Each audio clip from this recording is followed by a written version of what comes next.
మరి అర్థం చేసుకున్నట్టుగా అనిపిస్తుంది కాబట్టి కంటిన్యూ అయితే మంచి స్థాయికి వస్తారు. ఈ క్రియాయోగాలో మొత్తం A to Z తెలుసుకుంటూ నేర్చుకుంటే.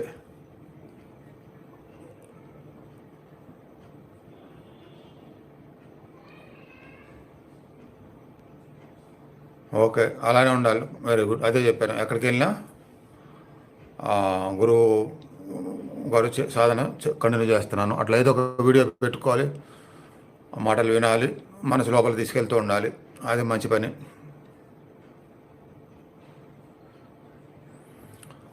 నాగలక్ష్మి, మీరు నాతో మాట్లాడారు, గ్రూప్లో కూడా జాయిన్ అయ్యారు అనుకుంటా ఫస్ట్ డే. కొద్దిగా ఇష్టపడుతున్నారు, ఆశయాలు ఉన్నాయి కాబట్టి అలానే కంటిన్యూ అవ్వండి, సాధన ప్రయత్నించండి. ప్రతి సంశయాన్ని ఇలా మెసేజ్ చేసి నా ద్వారా తెలుసుకోండి. మీ సంశయాలకు దొరికే ఆన్సరు